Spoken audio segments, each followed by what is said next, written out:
Hello. Hi, Kira. Hi, Zoe. I'm going to make a video for you. All you'll need is some paper and a pencil and an eraser. Once you have all your things, go ahead and set them out. And the first thing we're going to make is a flower. All right, so to make a flower, we're going to start with a circle. And we're going to put it kind of in the center of our paper because we're going to have petals that come out. And we don't want the petals to go off of our page. So I start with this nice little small circle. Now, I'm going to make an upside down U shape. I'm going to start at the outside of the circle. I'm going to make a U, and I'm going to bring it back down to the circle. So I have one petal. I'm going to continue to make these long U shapes all the way around my circle. And it may be easier for you to turn your paper as you're making your U's. So go ahead and turn your paper. And you're going to use nice slow lines. And if you make a mistake, it's okay. That's why you're doing it in pencil. I'm doing it in pen just so you can see it a little bit better. All right, and we're going to continue. And sometimes when I make the U's, I don't make them come straight down. I kind of bring them close. So they kind of look like a teardrop shape. And I keep on moving my paper as I'm drawing because it just makes it easier for me. And not all my petals have to be the same size.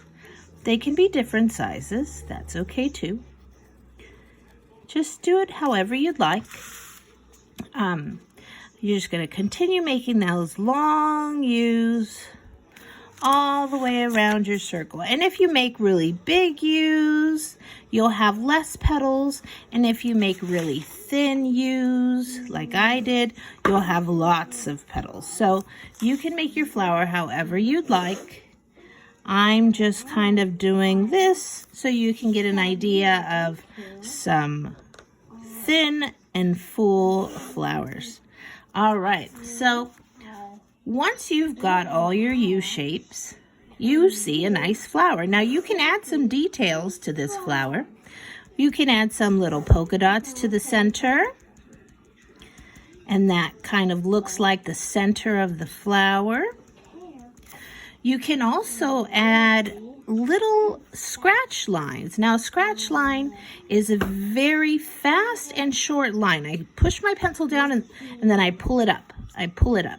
So I'm not making very long lines. And I'm going to do this to every petal to just add a little bit of extra detail. This is going to kind of make the petals look a little bit more three-dimensional. Gives them a little bit of shade. And it doesn't matter how many scratchy lines you put or how long they are. I just try to keep them below the middle part of the petal. So I'm not going high up here. I'm going just down low. That yawning is your cousin Junior watching me draw. It's beautiful. Thank you very much. All right, and I'm going to continue doing that all the way around. And I'm turning my paper because it just makes it easy. It really does. It really does. So now, as you can see, I've got a nice, beautiful, I don't know what this is, a daisy, I guess. And we can add a stem to the daisy. The way you add a stem is you start at the circle. I find a spot where maybe my petals have a little bit of space. And I'm just going to draw a line straight down. You can do that. You can also make the line a little bit thicker. So I'm going to kind of trace a second line right next to it. So I've made a thicker one. And I'm going to add a leaf to this just for fun, just to finish it off. And I make a curved line starting from my stem over. And I'm going to make the same shape except going the other way. So it's going to go this way, and it's all going to meet at the same point. And I'm going to draw a line right down the middle. Flowers. And I can draw little V's to add detail. All right, and there's our first drawing. Hope you had fun.